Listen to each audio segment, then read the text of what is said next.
안녕하세요. 비랩의 수다쟁이 연구실입니다. 오늘은 지난 영상에 이어서 레오폴드 미술관 방문기를 이야기해드리려고 하는데요. 리하르트 게르스틀이 사랑했던 여인 마틸드 쉔베르크의 초상화에 찍힌 핸드 프린트를 보고 먹먹해진 마음으로 만난 다음 그림은 그렇게도 보고 싶었던 에공 실레의 작품들이었습니다. 작품을 소개하기에 앞서 잠깐 이 그림을 좀 보세요. 데어 루프라는 잡지의 1912년 11월호 표지라고 하는데요. 데어 루프라는 말을 영어로 하면 더 콜이라는 뜻인데 잡지 이름도 그렇고 관련된 예전 이미지를 찾아봐도 그렇고 데어 루프는 특별히 예술 주제의 잡지기보다는 젊은 사람들을 대상으로 발행되었던 월간 소식지 같습니다. 그런데 에공 실레는 왜 이런 잡지의 표지 모델이 되었을까요? 시기적으로 보면 그가 감옥에 있다가 나온 이후라 그래서 그런 걸까 싶기도 한데요. 그런 이유든 아니든 이렇게 잡지 표지에 그림이 실리다니 벌써부터 그의 유명세는 시작되었던가 봅니다. 여기에서 하나 더 추측해볼 부분은 이 잡지가 전쟁 스페셜 에디션이었다는 건데요. 이 안에 어떤 내용이 실려있던 건지는 모르겠지만 이렇게 전쟁 중에도 지속되었던 일상의 흔적 같은 것을 발견하게 되면 편견을 많이 갖고 있는 저로서는 새삼스럽기도 하고 신기하다는 생각을 하기도 합니다. 어떤 일이 닥쳐도 꾸역꾸역 해나가는 힘, 그 평범한 힘의 존재감을 이 잡지의 표지를 보고 또 한 번 되새겨 보았어요. 가장 처음 마주한 에공 실레의 그림은 죽음과 남자라는 그림이었는데요. 사실 이 그림이 가장 커서 먼저 달려가 보게 된 건지 솔직히 많은 수의 에공 실레의 그림이 걸려있는 전시장에 들어선 순간 홀린 듯이 그림을 따라가게 되어서 그림의 순서가 어땠는지는 잘 기억이 나지 않습니다. 죽음과 남자의 그림은 두 남자가 서로를 꼭 끌어안고 있다기보다는 서로가 서로를 붙잡고 있는 듯 보였는데요. 서로 다른 대상을 그린 듯 하지만 두 남자의 얼굴은 같은 사람, 즉 화가 자신의 얼굴이라고 합니다. 사용된 색 이외에는 특별히 달라 보이지 않는 서로를 꼭 붙들고 있는 두 자아의 모습을 통해 작가는 어떤 이야기를 하고 싶었던 걸까요? 흔히 도록에서 이 그림을 보면 색감이 이 정도는 어두워 보였는데요. 실제 그림을 보면 이런 밝고 은은한 색감이 많이 사용되었더라고요.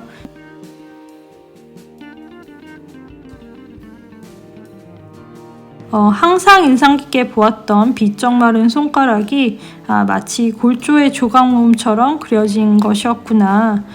이 그림 한 장만으로도 얼마나 제가 에공 실레에 대해 모르는 부분이 많았던가를 알게 되었습니다. 다음 그림은 은둔자들이라는 제목의 그림인데요. 마치 수도사의 복장을 한 듯한 에공 실레 자신과 스승이었던 클림트를 그린 작품입니다. 이 작품은 죽음과 남자에 비해 물감이 덜 거칠게 그리고 투명하게 채색되었는데요. 그래서 가까이서 보면 밑그림 같은 선도 조금 보였습니다. 처음에 이 그림에 표기된 사인이 3번이나 반복되어서 삼각형 형태로 있는 것을 보고 왜 이런 사인을 했던 걸까 궁금해 했었는데요. 도록으로 보면 잘 드러나지 않는 밑그림 선을 보고 전체적으로 삼각형 틀이 보이는 작품에 남긴 작가의 재치가 아니었을까 추측을 했습니다.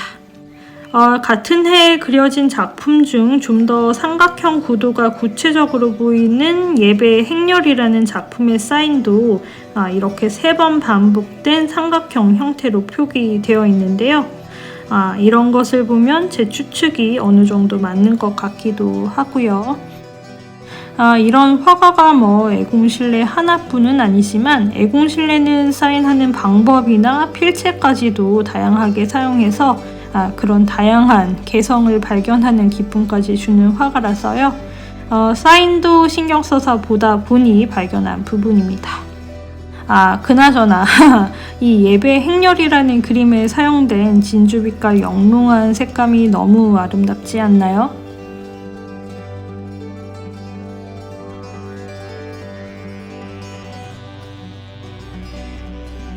화가의 그림을 감상하다 보면 이 화가가 이런 그림도 그렸어 싶은 화풍이 다른 그림을 발견할 때가 있는데요. 애공실레가 이런 그림도 그렸더라고요. 17살에 그린 그림이니까 비엔나 예술학교에 입학할 즈음의 그림이 아닌가 합니다. 이 그림은 16살 즈음에 그린 스케치라고 하는데요. 그 이후에 그려진 애공실레의 스케치에 비해 선의 느낌이 너무 순둥순둥해서 그 간격의 차이에 혼자 괜히 피식 웃었습니다. 다음 그림은 까마귀가 있는 풍경인데요. 그림의 제목을 들으시고 떠오르는 화가가 혹시 있으신가요? 네, 맞습니다. 방고우의 작품 중 비슷한 제목의 그림이 있지요. 이 그림이 방고우의 까마귀가 나는 밀밭이라는 그림인데요. 1909년 방고우의 그림이 비엔나의 화가들에게 소개된 이후로 많은 화가들이 영향을 받았고 그 중 하나가 애공실레라는 이야기가 있습니다. 그림의 상하를 뚜렷이 분리해서 차가운 색과 따뜻한 색의 강렬한 대비로 화면을 채우고 그것을 먼 길 뒤에서 바라보는 것 같은 방고우의 그림에 반해 무채색에 가까운 색으로 화면을 상하로 나누고 그것을 다시 언덕 밑에서 올려다보는 방식으로 그려진 저에게는 방고우의 그림의 반대말로만 화면을 채운 듯해 보이는 애공실레의 그림을 보면 방고우의 그림과 애공실레의 두 그림은 분명히 의도적인 연관이 있는 것처럼 보이는데요. 그래서인지 방고우의 그림은 앞으로 무슨 일이 생길 것 같은 전시관에 해당하는 불안감이 느껴진다면 애공실레의 그림은 마치 바톤을 이어받아 그린 듯 그 불길했던 무슨 일이 이미 생기고 난 후에 그래서 이제는 더 이상 어쩔 수 없는 허탈함과 낙담이 느껴집니다.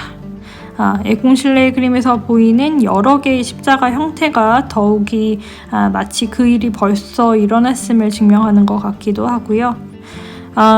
다 제가 지어낸 이야기입니다만 이렇게 불현듯 상상의 이야기가 떠오르게 하는 마력이 두 화가의 그림의 매력인지도 모르겠습니다.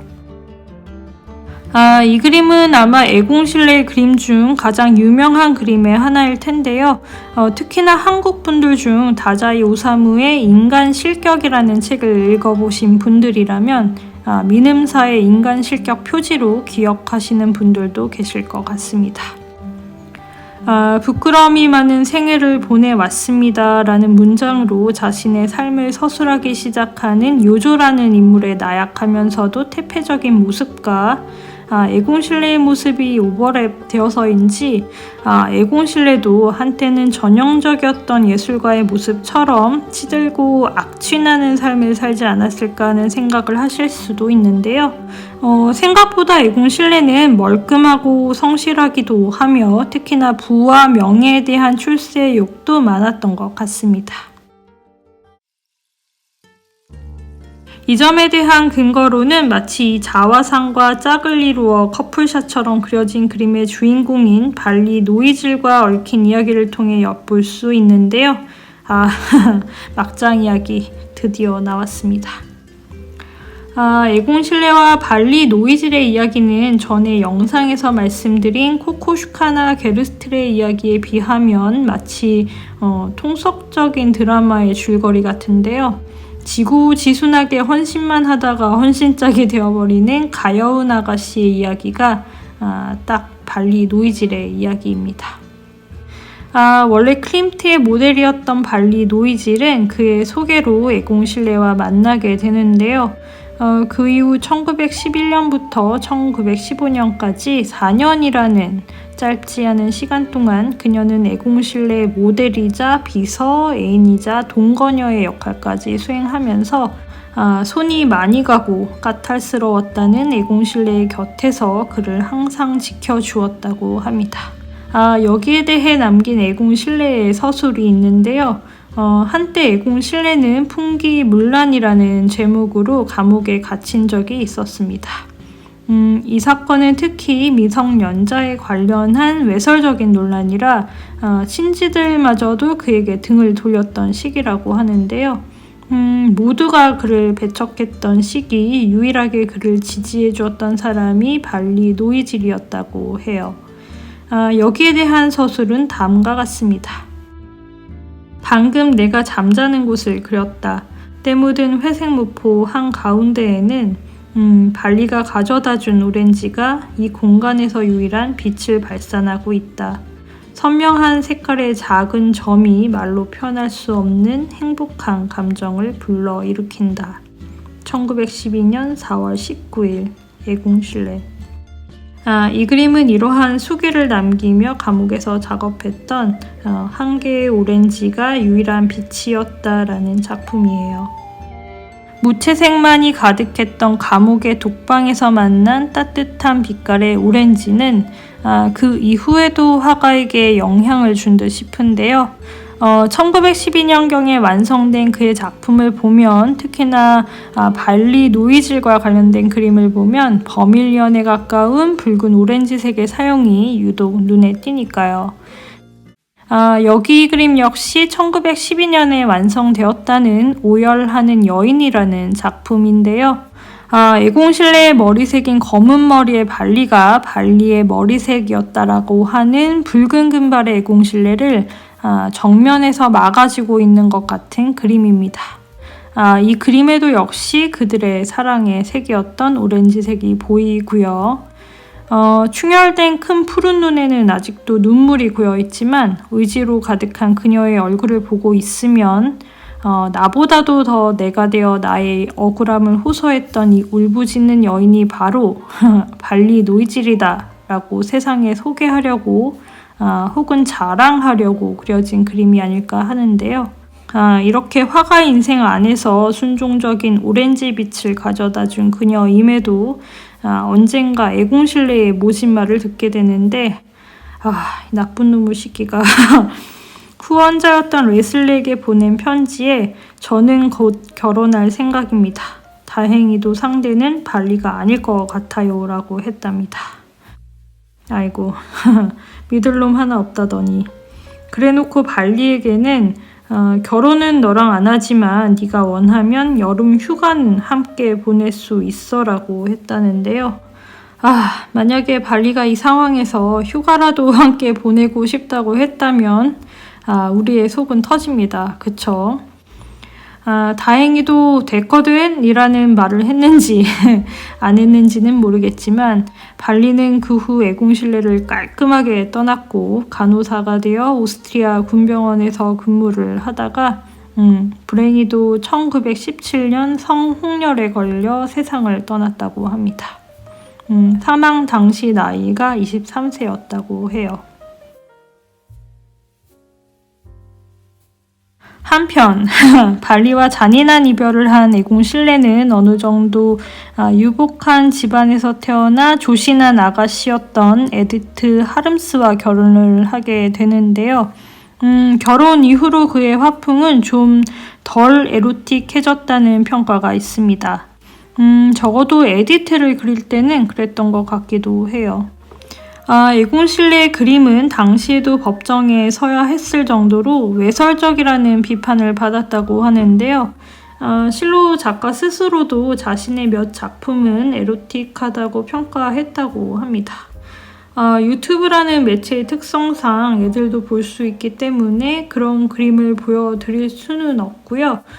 은근한 성적 코드가 숨어있는 그림을 한 점 소개시켜 드리도록 하겠습니다.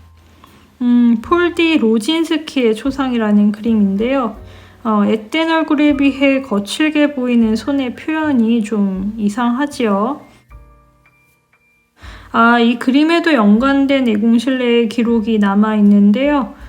스스로 창백하고 조용한 처녀의 초상화라고 표현한 이 그림의 주인공에 대해 그녀의 얼굴, 무의식, 노동자와 같은 손을 발견했고 그녀의 모든 것을 사랑했다네 라고 기술합니다.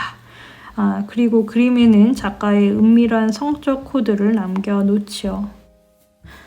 저의 상상의 비약이 있을 수도 있지만 어린 나이부터 노동 현장에 참여해야 했던 앳된 얼굴의 소녀와 그 맑은 얼굴과는 상반돼 보이는 망가진 손을 보고 그 대비되는 이미지에서 느낀 것이 성적인 호기심이었다면 적어도 배려는 없는 놈이었던 것 같은데요. 발리에게 보여진 잔인한 이기심도 그렇고 폴디 로진스키에 대한 감상평도 그렇고 적어도 저에게 애공실레는 친구가 되고 싶은 그런 사람은 아니었던 것 같습니다. 그럼에도 그를 좋아하는 화가라고 더 좋아진 화가라고 말하는 이유는요. 어쩔 수 없는 그만의 탁월한 감각 때문인데요. 레오폴드 미술관에 남겨져 있는 애공실레의 연습용 크로키를 보면서 이 양반의 인생에도 계획이라는 게 있기는 했구나 하기는 했지만 그 연습용이라는 스케치조차도 참으로 감각적이라 부럽고 부러워 그저 좋기만 했답니다. 팬으로서 살짝이 나빴던 행동에 대해 쉴드를 쳐주자면 28년이라는 짧은 생 동안에 보여준 모습이라는 게 더 오래 살았더라면 언젠가는 이불킥을 해야 할 상황이 그저 그 짧았던 인생 안에서 박제된 것은 아니었을까. 더 오랜 동안이었다면 또 어떤 인생을 살았을지 모르는 일이지만요. 그나저나 오늘도 이렇게 길게 이야기해버렸는데요. 클림트랑 요셉 호프만은 꺼내지도 못하고 말이에요. 사실 맘 놓고 이야기하라고 하면 1년 동안은 너끈하게 이야기할 수 있을 것처럼 잔상이 남아있어서 이것도 줄인 것이지만요. 그래도 오늘의 이야기는 여기서 마쳐야 할 것 같습니다. 저만의 애공실레 이야기가 재미있으셨다면 좋아요와 구독하기 부탁드리고요. 저는 또 새로운 아무래도 마지막일 레오폴드 뮤지엄 이야기로 다음 영상에서 뵙도록 하겠습니다. 영상 봐주셔서 진심으로 감사합니다. 안녕히 계세요.